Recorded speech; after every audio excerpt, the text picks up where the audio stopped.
Mesdames et messieurs, bonjour. Ce matin, je continue de vous parler de la détention préventive. Et la dernière fois, je vous expliquais que la détention préventive, pour être prononcée, doit remplir deux conditions.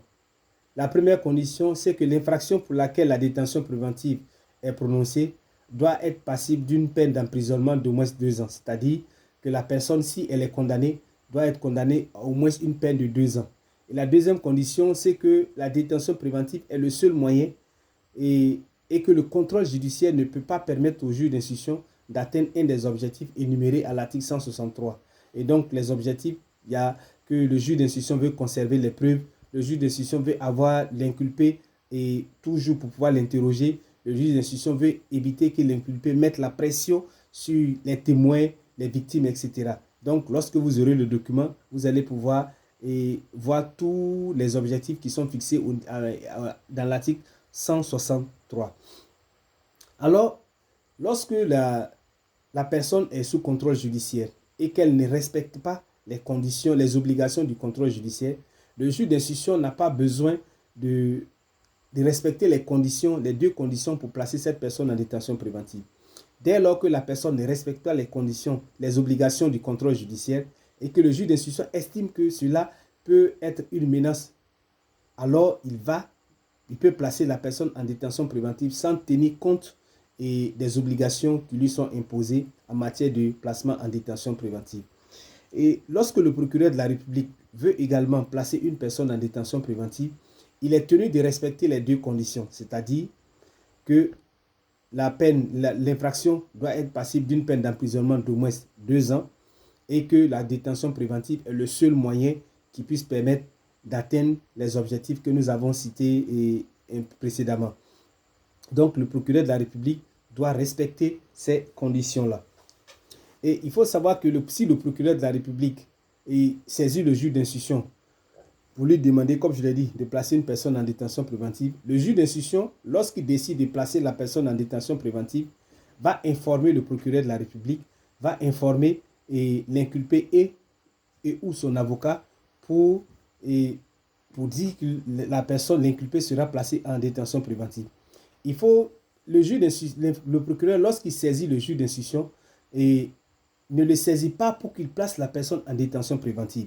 Il peut demander au juge d'instruction de placer la personne en détention préventive, mais le juge d'instruction peut ne pas placer directement la personne en détention préventive, mais prononcer le contrôle judiciaire.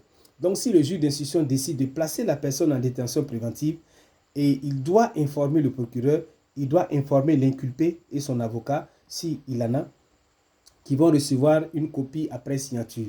Et si le juge d'instruction ne respecte pas les conditions relatives à la détention préventive, alors il doit mettre l'inculpé en liberté d'office.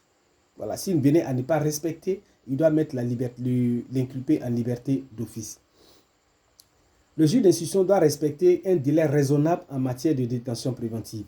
Et nous avons ces délais-là qui sont fixés par l'article 166 et l'article 167.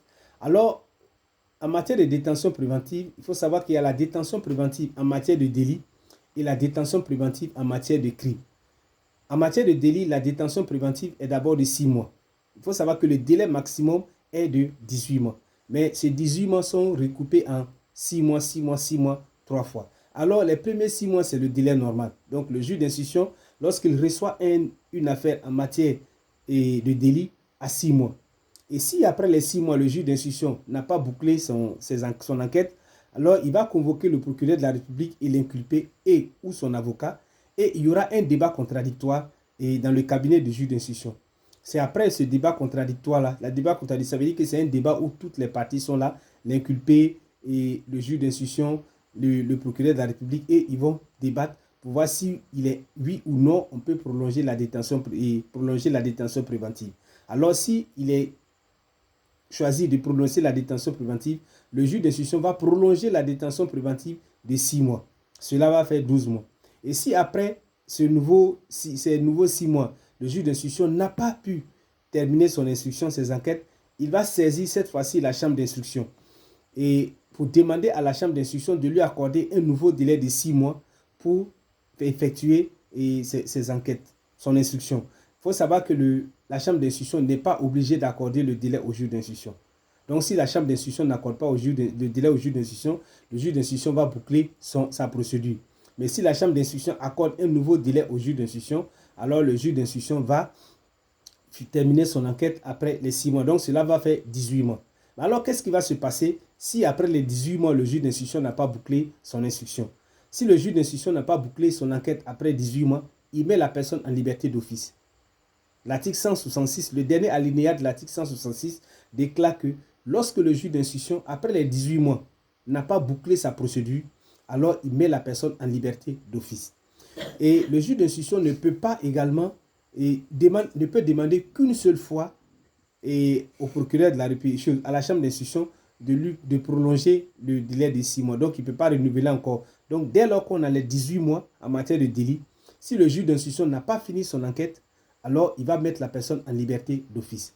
En matière criminelle, c'est 3 fois 8 mois. Les premiers 8 mois, c'est normal. C'est le délai normal qui est accordé au juge d'instruction. Et lorsque le juge d'instruction n'a pas pu boucler son enquête après les premiers 8 mois, il va organiser un débat contradictoire entre lui, le procureur de la République, l'inculpé et ou son avocat. Alors, après ce débat, il va décider de prolonger la détention préventive de 8 autres mois. Donc, cela va faire 16 mois. Maintenant, les derniers 8 mois, le juge d'instruction va, s'il n'a pas fini son enquête, il va demander à la chambre d'instruction de lui accorder un nouveau délai de 8 mois. Et comme je l'ai dit, comme en matière de délit, la chambre d'instruction peut accorder ou ne pas accorder les délais au juge d'instruction.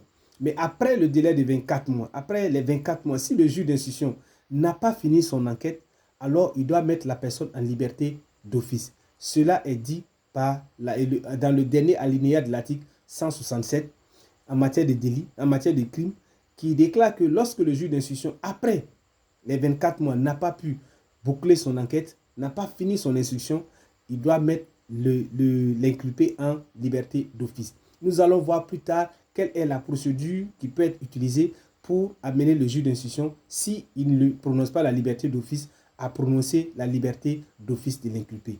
Merci de m'avoir écouté ce matin et excellente journée à tous et à tous. Que Dieu vous bénisse. Surtout, n'oubliez pas de partager ces vidéos. N'oubliez pas surtout de faire vos commandes pour l'ouvrage afin de mieux comprendre et d'avoir les éléments qui vous permettent de défendre vos droits parce que vous avez la connaissance en matière de droit. Merci beaucoup et bonne journée.